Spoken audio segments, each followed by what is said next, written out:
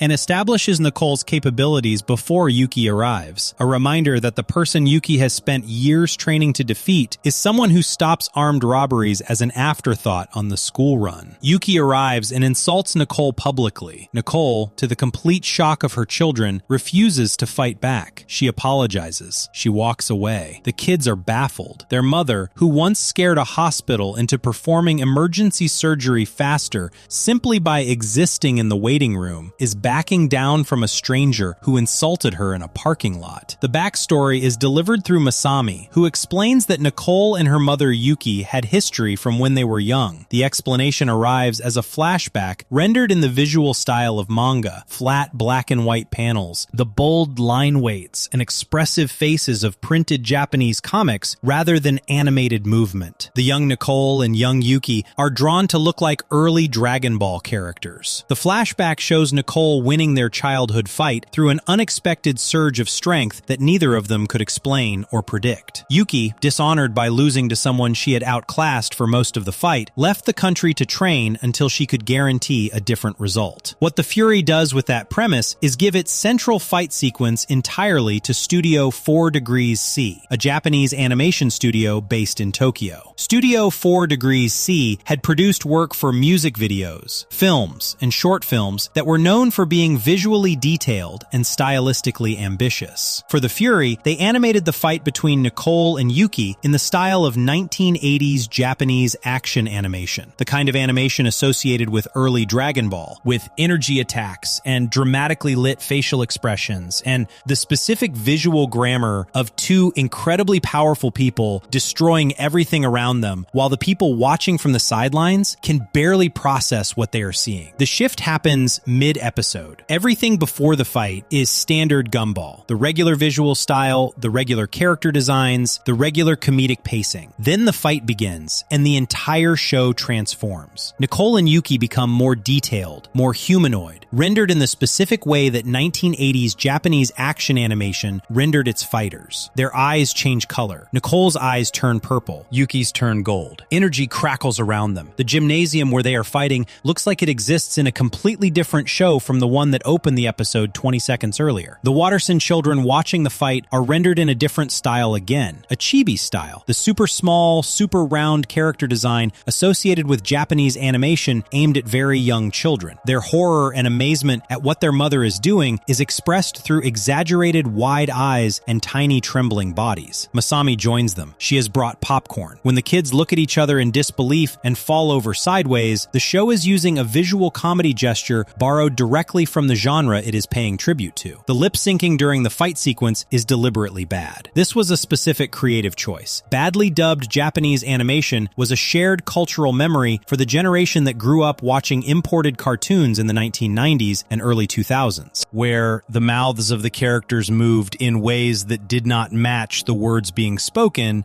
because the audio had been translated and re-recorded after the animation was completed. The Fury recreates that specific imperfection on purpose as part of its tribute to the genre. The show knows what it's doing, and it knows that its audience knows what it's doing. The backstory for Nicole and Yuki is delivered as a flashback, animated in yet another style, manga panels, with the flat, high-contrast visual language of printed Japanese comics rather than moving animation. The young versions of Nicole and Yuki are drawn in a style that resembles early Dragon Ball specifically. The art shift signals a shift in time, a shift in tone, and a shift in the kind of story being told within the episode. 3 different visual styles exist in The Fury across its 11 minutes, and the episode handles all 3 without any of them feeling out of place. The original creative ambition for the anime sequence was even more specific than what ended up on screen. The show's team had always intended the fight to reference the anime series Kill la Kill, a Japanese animated series known for its extreme visual energy and its focus on a powerful female protagonist. The team wanted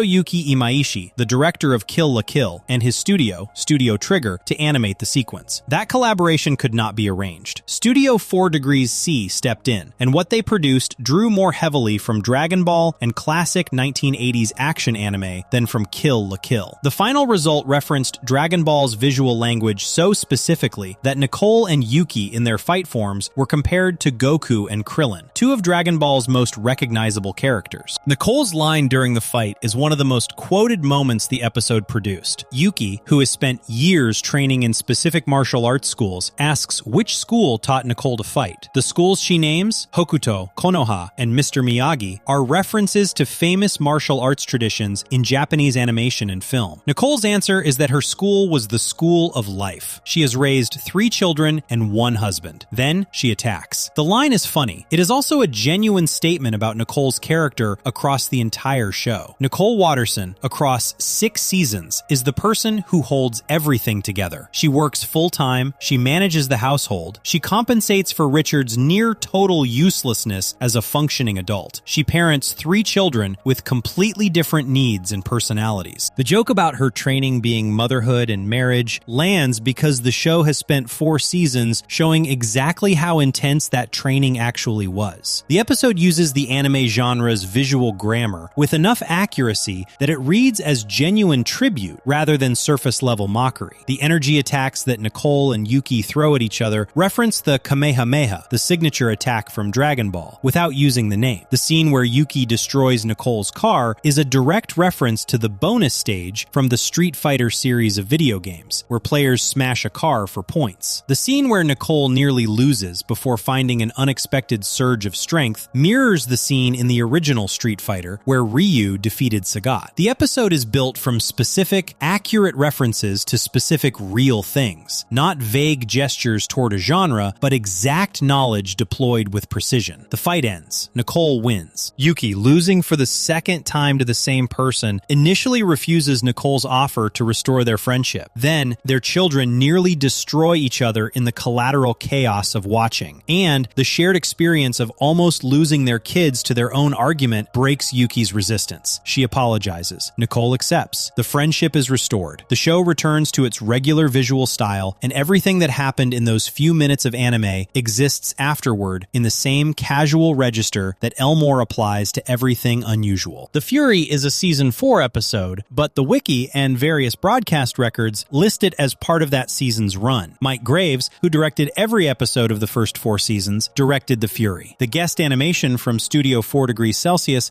appears within the larger framework of his direction, meaning the tonal shifts between the regular Gumball visual style and the anime sequence were coordinated under the same directorial vision that had shaped the show from the beginning. The Fury was not the first time the show had used guest animators. CRCR had animated the musical number in The Kids in Season 3, but The Fury was the most complete transformation the show had undergone within a single episode up to that point. For 11 minutes, The Amazing World of Gumball was genuinely a different show. Not a parody of that show, not a sketch about that show, but an actual entry in a genre that the show had no business entering, and entered anyway with enough technical commitment to make it work. Season 4 was full of this kind of formal ambition. Individual episodes reached into different visual traditions, different structural approaches, different ways of telling a story within the 11-minute format. The show was accumulating a toolkit of styles and techniques that it could deploy for specific emotional or comedic effects, always in service of the episode's central argument rather than as decoration. The Fury's argument was about Nicole specifically, about the gap between how she presents herself to the world and what she is actually capable of. The anime genre was the right tool for that argument because it is a genre built around characters of extraordinary hidden power, people who look ordinary from the outside and reveal their true nature only under specific, extreme circumstances. Nicole Watterson is exactly that kind of character. The Fury just gave her the visual language that most accurately described what she actually was. There is also something worth noting about the episode's emotional resolution that is easy to miss under the spectacle of the fight itself. Nicole did not want to fight Yuki. Her refusal at the start of the episode was genuine. She was not afraid, she simply did not want to hurt someone she had once cared about. She was pushed into the fight by circumstances losses she could not avoid, and her victory did not feel like triumph. It felt like an unfortunate necessity. The show gave Nicole the most dramatic action sequence in its entire run, and then made sure the emotional truth of the sequence was about reluctance rather than glory. Nicole won. She also immediately tried to restore the friendship the fight had broken. The power the anime style gave her was not presented as something she was proud of. It was presented as something she carried quietly, something she would have preferred not to need. By the end of season 4, the show had established a clear pattern. Each season was willing to go further than the last in terms of what an episode of The Amazing World of Gumball could look and feel like. The formal experiments were not happening randomly. They were happening in service of specific stories about specific characters, using the full range of what animation as a medium could actually do. Before we move on, if you're enjoying this analysis, please consider subscribing. It helps the channel tremendously. Season 5 would push this even further, but Season 5 also brought with it something completely unexpected. A confrontation with a real-world situation that was happening outside the show. Something that affected the show directly, and that the writers decided to address not with a press statement or a legal action, but with an entire episode of television that dismantled the situation piece by piece in front of a children's audience. Section 7. The Copycats. The show goes to war with its own bootleg. Somewhere in China, a food company decided to make a cartoon to sell goat milk. The company was called San Yuan Foods. The cartoon was called Miracle Star. It featured an anthropomorphic goat boy named Miao Le Xing and his talking pet frog named Guagua. They lived in an apartment with their parents. They went to school. They had adventures. The animation mixed two-dimensional characters against photographic backgrounds. The character designs were a specific blend of shapes and proportions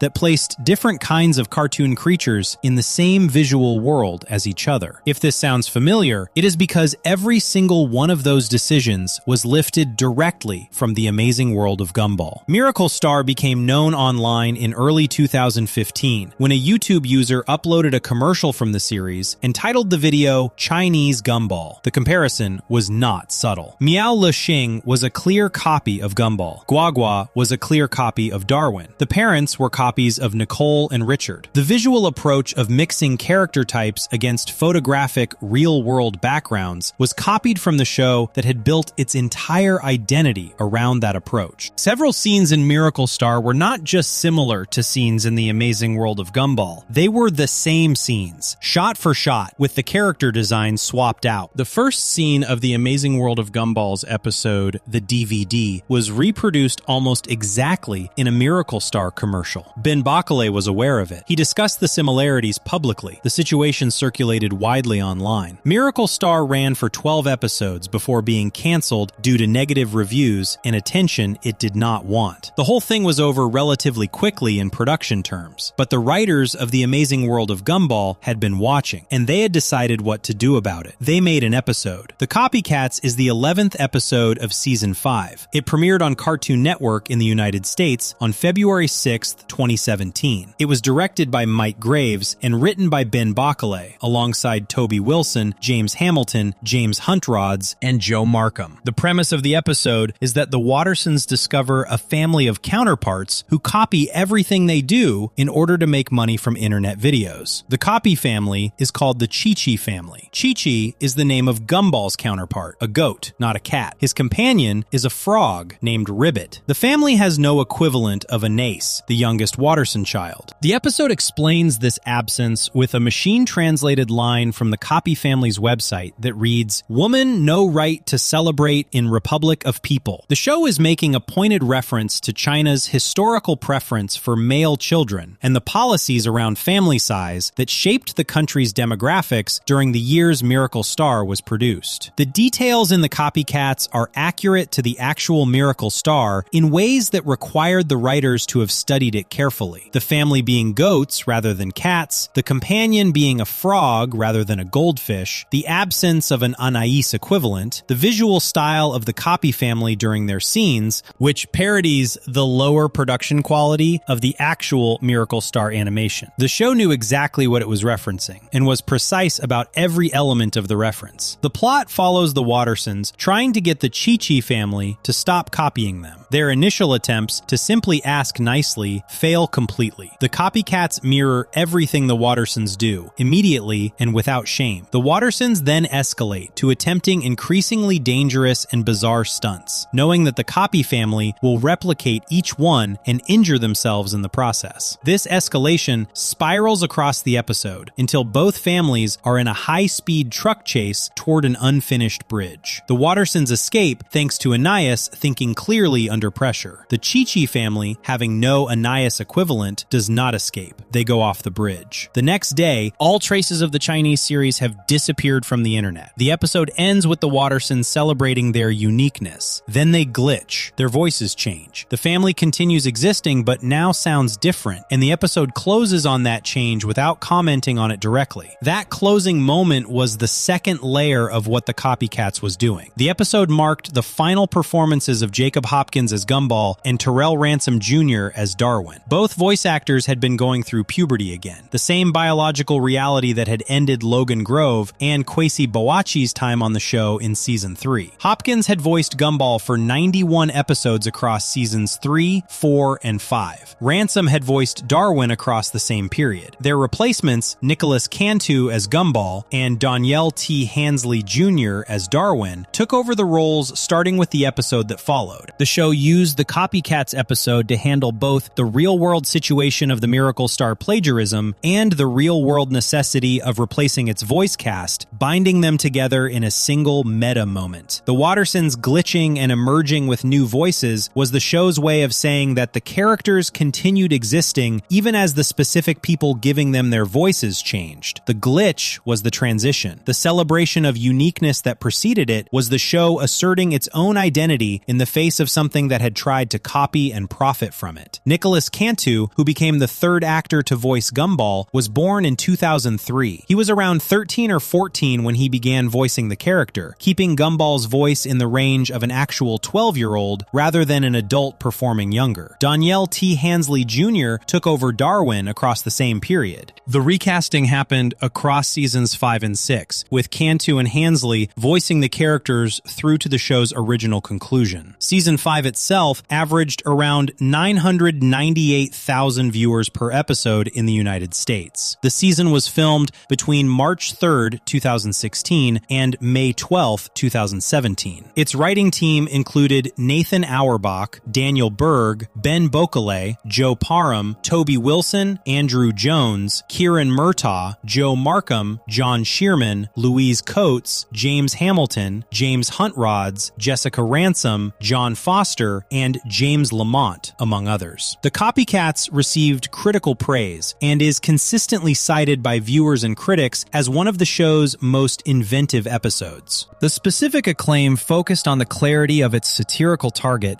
and the boldness of addressing intellectual property theft directly in the content of a children's cartoon rather than through any conventional legal or public relations channel. A review from the publication Matala Mode called the premise brilliant and praised the musical number within the episode for its mirrored animation, sequences where the copy family reproduced the Wattersons' movements in real time, the copying made visible as a formal element of the animation itself. The Copycats also contained a significant supporting appearance from characters from other Cartoon Network shows. The episode The Boredom in the same season featured cameo appearances from characters from Clarence, Regular Show, and Uncle Grandpa, continuing the show's practice of acknowledging the broader Cartoon Network world it existed within. Season 5 also contained the crossover episode The Puppets, which was the season finale. This episode brought in the creators of the web series Don't Hug Me, I'm Scared, Becky Sloan and Joseph Pelling, to collaborate on the second half of the episode. The puppet segment, which used actual physical felt puppets rather than animation, took 3 months to produce, not counting pre-production and design work. The set used for the puppet world was the same physical set used in Don't Hug Me, I'm Scared episodes, repainted and stripped of its props. The fans nicknamed the episode Don't Hug Me, I'm Gumball, or alternatively, Don't Hug Me, I'm Scared episode 6.5, in recognition of how completely the Sloan and Pelling aesthetic took over the episode's second half. Both the Copycats and the puppets in season 5 represent the same underlying approach, a show that was willing to look outward, to engage with things happening around it and beyond it, to bring in outside outside collaborators and outside situations and fold them into the Gumball universe in ways that served the show's own identity rather than diluting it. The copycats looked at something that had tried to copy the show and made the copying itself into a story. The puppets looked at a creative tradition that was tonally unlike Gumball in almost every way and found the specific overlap that made a collaboration possible. What both episodes also had in common was the show using its own medium against itself. The copycats used animation to parody bad animation. The puppets used a cartoon to host a puppet show. The Amazing World of Gumball in Season 5 was consistently reaching for the formal move that would make the episode feel like something that could only exist as this specific show, not as any other show. The show's uniqueness was the argument the copycats made literally. It was the argument every Season 5 episode made structurally. By the end of Season 5, the show had completed its formal experiments and established everything it needed to complete its larger story. The Void mythology was building toward a conclusion. Rob's arc was reaching its final phase. The meta-awareness that had been growing since Season 3 was now central to the show's identity rather than a background feature. And Ben Baccalet had announced in September 2016 that he would be leaving the show after Season 6, that Season 6 would be his final chapter. Season 6 was therefore planned as an ending, not a clean, resolved, wrap everything up ending, because that was never going to be the kind of ending this show produced, but a deliberate, intentional conclusion to the story Baccalet had been telling since he walked back into that Cartoon Network meeting room in London and said the show was about a family. What that conclusion actually looked like, what Season 6 did with its 44 episodes, what it built toward, and how it chose to stop, involved an episode that remains one of the most discussed, most debated, and most emotionally complex finales in the history of animated television for children. Before we move on, if you're enjoying this analysis, please consider subscribing. It helps the channel tremendously. But before the finale, Season 6 contained one more formal experiment that deserves its own attention. An episode that handed Nicole's fight sequence to a guest studio in Season 4 had been dramatic enough. What Season 6 did with its guest animators pushed even further into what it meant for a cartoon to comment on its own existence. Section 8, Season 6, the show that knew it was ending. Ben Baccalet announced on September 6, 2016 that he would be leaving the Amazing World of Gumball after the completion of Season 6. He said it plainly, Season 6 would be his final season as the show's creator and guiding force. He had designed the overarching story of the show to lead somewhere specific, had been building toward that somewhere since at least Season 3, and Season 6 was where that building was going to arrive at its conclusion. The announcement did not say the show was canceled. It said that the person who had created it and shaped every major decision it had made across its entire run was stepping away when Season 6 was finished. Writing for Season 6 officially concluded on December 1st, 2017. The season itself premiered on January 5th, 2018 and ran through June 24th, 2019, a production and broadcast window that stretched across a year and a half. Unlike the previous seasons, which had been produced as 40 episodes each, Season 6 had 44 episodes. This was to compensate for the 4 episodes that had been scrapped during Season 1's production, bringing the total episode count of the original series to exactly 240 episodes across 6 seasons. 240 episodes, all of them titled with the word "the" at the beginning, with 2 exceptions, Halloween and Christmas, both holiday specials. Every single other episode in the show's history carried that structure: the DVD, the Responsible, the Shell, the Void, the Fury, the Copycats, the Inquisition. The naming convention was one of the show's most consistent formal choices across its entire run, and Season 6 maintained it to the last episode. The season was produced with the knowledge that it was the end. That knowledge shaped everything about it. Season 6 was more willing than any previous season to let its darker themes sit without the immediate relief of comedy. The show had always balanced absurd humor against genuine feeling, but Season 6 tipped that balance more toward the genuine feeling in its most important episodes. The stakes felt different because the people making the show knew there was no Season 7 coming to fix anything that was left unresolved. One of the season's most formally unusual episodes was The Inquisition, but before arriving there, Season 6 produced a run of episodes that collectively built the atmosphere of an ending without announcing it. Episodes like The Future, which had originally originally been planned as the season premiere, but was delayed due to heavy production issues and eventually aired as the 34th episode of the season, were doing specific work in establishing what was coming. The future featured Rob kidnapping Banana Barbara, a character with the ability to paint prophetic images of things that would happen, to understand her paintings, which had begun showing only static rather than concrete future events. The static in her paintings was the visual language of the void. Her paintings, which had previously always shown something specific and real, had stopped being able to see a future for Elmore. The future she was trying to paint no longer existed to be seen. The void was expanding, and the world of Elmore was running out of time. This was not stated directly. The show never stated its darkest implications directly. It showed them in the images Banana Barbara could no longer produce, in the static that replaced her paintings, in the growing awareness across Season 6 that something fundamental was coming apart at the edges of the world the characters lived in. Season 6 also contained the episode The Anybody, which explored the character of Sussy, a character who had always been one of the show's strangest visual choices. Sussy was a real human face placed on an animated body, a character whose existence in the world of Elmore had never been explained or justified. She was simply there, her live-action human face incongruous among the 2D and CGI characters around her, and the show had never addressed why. Season 6 used Sussy to explore what it felt like to be a character whose nature made no sense even within the already senseless world of the show. The episode The Anybody examined identity through the lens of a character who could change her personality completely based on whoever she was spending time with, not as a superpower, but as an absence of a fixed self. She became whoever the person she was talking to needed her to be, leaving nothing permanent underneath when the conversation ended. The episode treated this not as a gift, but as a kind of loneliness. The specific loneliness of someone who has never had to find out who they actually were because they were always becoming someone else instead. Season 6 had a habit of doing this, taking a concept that sounded like a silly premise for a children's cartoon, a character with no fixed identity, a character whose paintings had stopped working, a character who could only justify existing by being a villain, and running it to its genuine emotional conclusion rather than deflecting into pure comedy. The season also contained The Decisions, which returned to Penny and Gumball's relationship with the specific maturity that Season 6 was applying to everything. The relationship had been developing since Season 1, had transformed in the shell in Season 3, and by Season 6 had the history and texture of something real. The show treated it with corresponding seriousness in its final season, not sentimentally, but honestly, in the way the show had always been honest about feelings when it decided to be. Nicholas Cantu and Danielle T. Hansley Jr. voiced Gumball and Darwin throughout Season 6, having taken over the roles in Season 5. Cantu was the third actor to voice Gumball, following Logan Grove across Seasons 1 and 2, and Jacob Hopkins across Seasons 3 through 5. The fact that the show had cycled through 3 different Gumballs and 3 different Darwins across its run without losing the essential character of either, the specific way Gumball thought, the specific way Darwin felt, the relationship between them, was a testament to how thoroughly the show's writers had defined those characters through behavior and voice rather than through any single performer's interpretation. Teresa Gallagher had voiced Nicole across all 6 seasons without replacement. Dan Russell had voiced Richard across all 6 seasons without replacement. The adult characters were stable anchors in a show that was constantly cycling through its younger voices. That stability was part of what made the family feel real, despite everything else changing around it. The visual language of Season 6 was the most refined the show had ever achieved. 6 seasons of production had given the animation team a complete understanding of what every character could do, what the show's mixed media approach could accomplish, and how to use the gap between the cartoon characters and their live-action backgrounds for maximum effect. Season 6 used guest animators across several episodes, including the artist Julian Glander, whose work appeared in The Transformation, an episode that continued Penny's story after the shell by examining her family's complicated feelings about her decision to live without her shell. Glander's segment used an abstract, dreamlike visual style to animate a story Gumball tells during the episode, the strangeness of the visuals matching the anxious, improvised energy of Gumball trying to make a point he doesn't fully understand yet. The show had been doing this since The Fury in Season 4, using guest animators not as a novelty, but as a tool, reaching for a visual tradition outside its own when the emotional content of a scene required a language language the show's regular style couldn't fully express. By season 6, this practice was established enough that a guest animation segment in an episode signaled something specific to regular viewers. It meant the show was about to say something it considered important. The season moved toward the Inquisition with a building weight. Rob's arc was approaching its conclusion. The Void's expansion was becoming impossible to ignore within the show's own mythology. Banana Barbara's paintings were showing nothing. The future was static. The Inquisition aired on June 24th, 2019. It was the 44th episode of season 6 and the 240th and final episode of the original series. Bocalé served as one of the writers alongside Toby Wilson, Jess Ransom, Joe Markham, Joe Parham, and Mike Graves. Mike Graves, who had directed every episode of the first 4 seasons and remained central to the show's production throughout, was part of the team that brought the series to its conclusion. The episode begins with Principal Brown running through the halls of Elmore Junior High in a panic, warning the teachers that the school superintendent is coming. A man named Superintendent Evil arrives, the only live-action human to appear in the original series in person outside of a production version of an earlier episode. He is a real human being walking through the cartoon world of Elmore, and his presence is wrong in the specific way that the show's own mythology had been building toward. A realistic human in a cartoon world is a violation of what Elmore is, an intrusion of the kind of normalcy that the Void represents. Superintendent Evil reveals himself to be Rob in disguise. Rob's plan, built across everything he had been doing in his villain arc, is finally stated clearly. He knows the Void is going to consume Elmore. He has known this since his time in the Void gave him an awareness of the show's own mechanics. His plan to save the characters, the only plan he can conceive of, is to make them human. Real human beings can exist in the real world. They can escape into the other place, which the show implies is reality itself, before the Void erases the cartoon world they live in. The plan fails. The students defeat Superintendent Evil. They are too cartoonish, too committed to what they are, to be successfully converted into realistic humans. Tina the T-Rex defeats Rob physically before he can complete the transformation on the whole school. Rob wakes up alone that night and begins trying to warn everyone one more time. He gets no further than starting the warning before the ground beneath him opens. The Void arrives at Elmore Junior High. Rob falls. The last image of the Amazing World of Gumball's original run is a freeze frame of Rob, the background nobody from season 1, the forgotten character who became the most philosophically complex figure in the show's history, falling into the dimension that had first claimed him in season 3. The frame freezes. A sound plays that resembles the show's ending theme. The episode ends. Bocalé confirmed publicly that the finale ending the way it did was not entirely his choice. He had planned for the story's resolution to happen in a film that would serve as the true conclusion. Not the season finale as broadcast, but a feature that would pick up where the freeze frame left off and bring everything to the ending he had designed. The film was announced. Then, the circumstances around it became complicated. The show, despite its complex ending, had been genuinely beloved across its run. The reception from fans to the cliffhanger finale was mixed. Many viewers felt the ending was too abrupt, too unresolved, too much of a stopping point rather than a genuine conclusion. Others felt that ending on a freeze frame of the show's most tragic character falling into the dimension that represented cancellation and forgetting was exactly the kind of ending this show would produce. Both reactions were understandable. The finale was designed to go further, and it was cut short before it could arrive where it was going. What season 6 achieved, even in its incomplete state, was a demonstration of everything the show had learned across its entire run. The visual sophistication, the emotional honesty, the meta-awareness, the mythological consistency, the willingness to say uncomfortable things through the language of a children's cartoon. All of it was present in the season's best episodes. Season 6 was the show at full strength, doing everything it had taught itself to do across 5 previous seasons, and doing it with the specific urgency of a creative team that knew they were running out of time. The original series of The Amazing World of Gumball ended on June 24th, 2019, in Elmore Junior High, with a forgotten character falling into a dimension that erased mistakes from reality. While the show's creator had already said his goodbyes, and the resolution everyone was waiting for had been moved to a film that had not yet been made. The freeze frame held. The world waited. Before we move on, if you're enjoying this analysis, please consider subscribing. It helps the channel tremendously. What came next? After years of uncertainty, after the film's journey through development and delay and uncertainty, after the announcement of a new studio and a new platform and new voices for the younger characters, what came next was something that nobody had quite expected the show to manage: a genuine return. And that return brought with it the resolution of everything Season 6 had left hanging, delivered not in the film that had been promised, but in a season that arrived 6 years after the freeze frame, on a completely different platform, to an audience that had grown up in the meantime. Section 9, The Return, The Wonderfully Weird World of Gumball. 6 years is a long time to wait for a freeze frame to unfreeze. When The Amazing World of Gumball ended on June 24th, 2019, with Rob falling into the void and the world of Elmore beginning to come apart, the audience that had grown up with the show was left holding something unfinished.